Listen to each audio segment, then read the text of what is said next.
हरे राम। राधे राधे दोस्तों। तो आज हम सुनेंगे देवउठनी एकादशी की व्रत कथा। एक राजा के राज्य में सभी लोग एकादशी का व्रत रखते थे। वहाँ की प्रजा नौकर चाकरों से लेकर पशुओं तक को एकादशी के दिन अन्न नहीं दिया जाता था। एक दिन किसी दूसरे राज्य का एक व्यक्ति राजा के पास आकर बोला, महाराज कृपा करके मुझे नौकरी पर रख लें।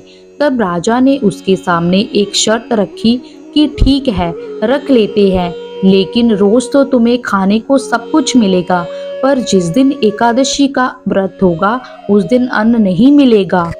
उस व्यक्ति ने उस समय हाँ कर दी, पर एकादशी के दिन जब उसे फलाहार का सामान दिया गया तो वह राजा के सामने जाकर गिड़गिड़ाने लगा, महाराज इससे मेरा पेट नहीं भरेगा, मैं भूखा ही मर जाऊंगा, मुझे खाने के लिए अन्न दे दो। राजा ने उसे शर्त की बात याद दिलाई, फिर भी वह अपनी बात पर अड़ा रहा और अन्न छोड़ने को राजी नहीं हुआ। तब राजा ने उसे आटा, दाल, चावल आदि दे दिए। वह नित्य की तरह नदी पर पहुंचा और स्नान कर भोजन पकाने लगा। जब भोजन बन गया तो वह भगवान को बुलाने लगा, आओ भगवान भोजन तैयार है।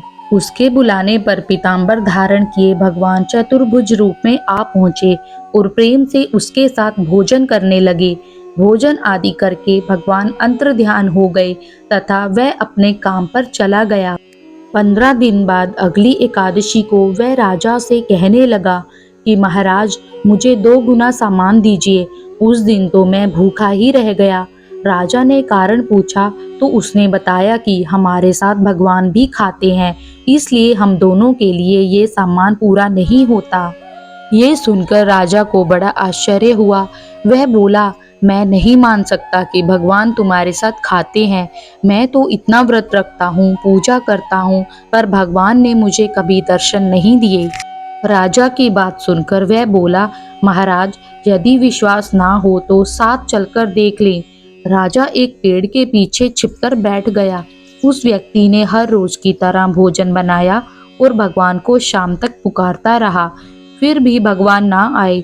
अंत में उसने कहा, हे भगवान यदि आप नहीं आए तो मैं नदी में कूदकर प्राण त्याग दूंगा।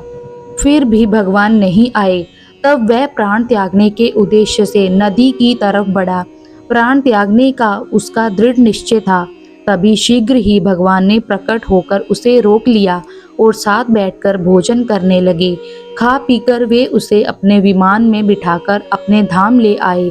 यह देखकर राजा ने सोचा कि व्रत उपवास से तब तक कोई फायदा नहीं होता जब तक मन शुद्ध ना हो। इससे राजा को ज्ञान मिला। वह भी मन से व्रत उपवास करने लगा और अंत में स्वर्ग को प्राप्त हुआ। आप सभी को देवउठनी एकादशी की हार्दिक शुभकामनाएं। राधे राधे। जय श्री कृष्णा। धन्यवाद।